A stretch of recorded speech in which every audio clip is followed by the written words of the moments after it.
The life and prophecies of Isaiah, a prophet's journey. One day the prophet, peace and blessings of Allah be upon him, saw a Bedouin who had lost camel and asked, "Why did you not tie your camel?" The Bedouin replied, "I trusted Allah." Then the prophet, peace and blessings of Allah be upon him, replied, "First, tie." The prophet, peace and blessings of Allah be upon him, replied, "First tie the camel and then, put your trust in Allah Almighty." Al-Tirmizi. Salim and Salima are a brother and sister who live in a village high in the mountains. Their names differ only one letter, because they are twins, and when the parents saw that two babies had been born, they were surprised and very happy. They praised Allah for the double joy and remembered that they had only chosen one name for the baby. Thinking up a new name seemed to be a difficult task, and so the whole family gathered and decided. The aunt did not like it, the grandmother, the father did not agree. The grandfather seemed to think it was not nice. Well, to avoid thinking for a long time, they decided to name the boy Salim and the girl Salima. If you, our little readers, are constantly reading the children's page in As-Salam, then you're already familiar with the Salims. They are called Salims because they look very much alike and always walk together, and if the villagers see them they say, "There goes Salim." Saying, Salim and Salima, seems like a long and an interesting thing to them. One spring evening, Grandpa Ahmad habitually said, "There are the Salims," and then hesitated a little, then looked closely and finished, "They are coming." His grandmother Asiyat, his sister-in-law, a big wrangler, grumbled, "Yeah, sure. You mean rolling down the road like knucklebones?" "No, I'm not old." Grandpa Ahmad stretched out, "I'm saying they're riding around on a scaffold." "I may be old, but you fell as a child, a scaffold.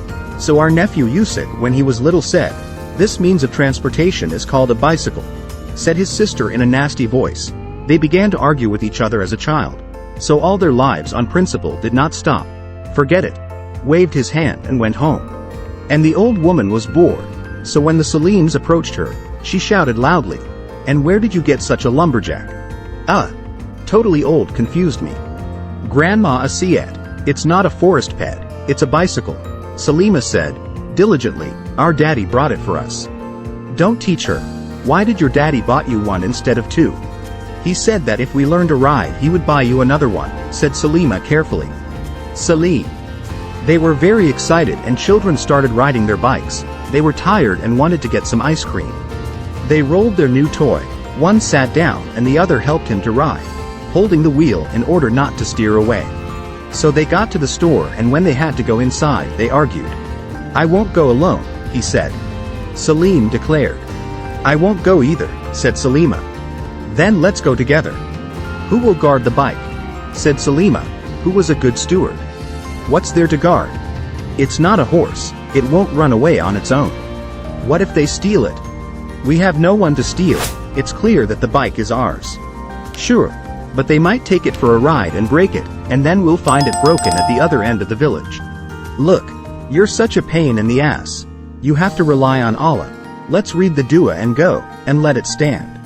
"Let's at least tie it to the post and then read the dua, it's better," the girl stubbornly said. "I'm telling you, you're a bore. Let's go that way, we should trust Allah more. Don't you remember what our teacher told us in madrasa? We have to rely on the Almighty." "I don't like it anyway," said Salima. "Then go to the store alone." "All right, we'll go together, but your dad will rip your ears off if you don't." "You don't mean he'll rip your ears off, he'll kick them." "Which one of us is a nerd?" While talking like that, my brother and sister disappeared into the store. There was a very large selection of ice cream, and they stayed there for a long time. They didn't have enough money for the things they wanted most, and from what they had enough money they had to decide on one thing. When they came out of the store, the bicycle was not in front of him. "Don't say, 'I told you so,'" he muttered. Salim, seeing Salima's eyes fill with tears, and "Don't cry," and roared himself. Weeping and shouting, the children ran around the square in front of the store and the neighboring streets and wandered home without finding their lost property. Grandfather Ahmad was sitting on the bench in front of the house. He saw the sad couple wandering and asked them, "Where did they put the luggage?" He said the word, "luggage," in a loud voice so that the sister could hear him, and she heard and hurried to them. The children told their grandfather and Baba Asiyat everything. I told him they had to tie it, at least because I know how to untie it, and by the time they had untied it we would have been out 100 times. And he said, trust in Allah, trust in Allah. That's what they used to say in madrasas, Salim said for the 100th time. There is a hadith when the Messenger of Allah was asked what to do, to tie a camel, that it does not run away, or hope in Allah. He answered, first tie a camel, and then hope in Allah.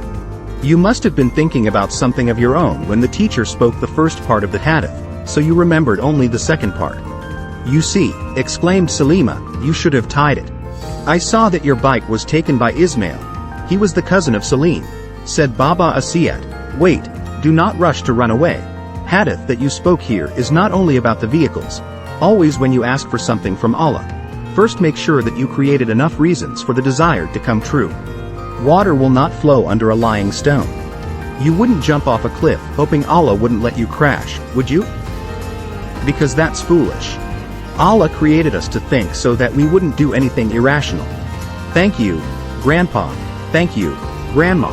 The children shouted together and ran home. The next day, when they came to buy ice cream at the store, the children tied their iron friend tightly and read dua.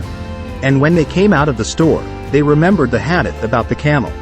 Since then, among themselves, they called their bike nothing other than a camel and always tied it up. And they did the same with everything else.